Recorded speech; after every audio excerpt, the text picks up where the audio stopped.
इधर वोट चोरी और वोट अधिकार यात्रा को लेकर राजनीतिक सरगर्मी तेज हो गई है।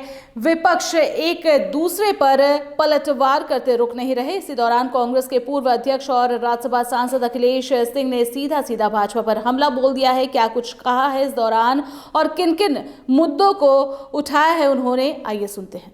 बचाने की बिहार का वोट बचाने की यात्रा है। वोटिंग राइट जो इलेक्शन कमीशन बीजेपी से मिलकर साजिश करके जो समाप्त किया है 65 लाख 66 लाख लोगों का, उसको फिर से आपने देखा होगा कि कल ही सभी अखबारों में भी आया था कि इलेक्शन कमीशन के अनुसार जो लोग मृत लोग हैं उनके साथ भी राहुल गांधी जी ने चाय पी है। तो कितनी गड़बड़ी है इस बात का अंदाज़ा लगाया जा सकता है। किस तरह की साजिश कर रही है भारतीय जनता पार्टी और इलेक्शन कमीशन का जो नेक्सस है वो समझा जा सकता है।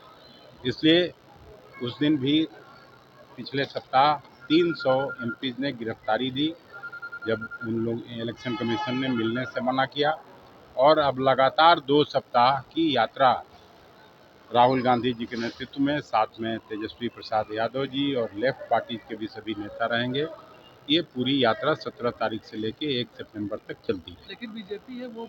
इधर प्रधानमंत्री नरेंद्र मोदी के बाद केंद्रीय मंत्री गिरिराज सिंह ने भी विपक्ष पर हमला बोला है। उन्होंने कटाक्ष करते हुए कहा कि ये नकली गांधी की सरकार नहीं है, ये नरेंद्र मोदी की सरकार है। इसके साथ ही उन्होंने और क्या कुछ कहा, आइए सुनते हैं। राष्ट्रीय स्वयंसेवक संघ एक ऐसी संस्था है कि जब किसी को देखना हो, जब देश पर जब भी आपदा आया है, चाहे 71 में पाकिस्तान हिंदुस्तान लड़ाई हो, चाहे 62 में चाइना से हो, आरएसएस लोगों के बीच खड़ा रहा, लोगों के लिए खड़ा रहा।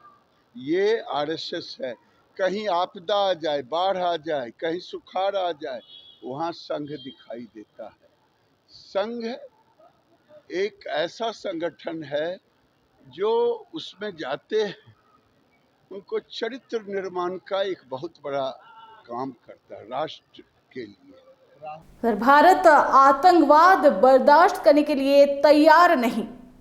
आतंकवादी गतिविधियां जहां से चलेगी वहीं करारा जवाब मिलेगा। जी हां, ये कहना है केंद्रीय मंत्री ललन सिंह का। ललन सिंह ने विपक्ष पर कटाक्ष करते हुए राहुल गांधी की वोट अधिकार यात्रा पर भी वार किया और क्या कहा, ये सुनते हैं।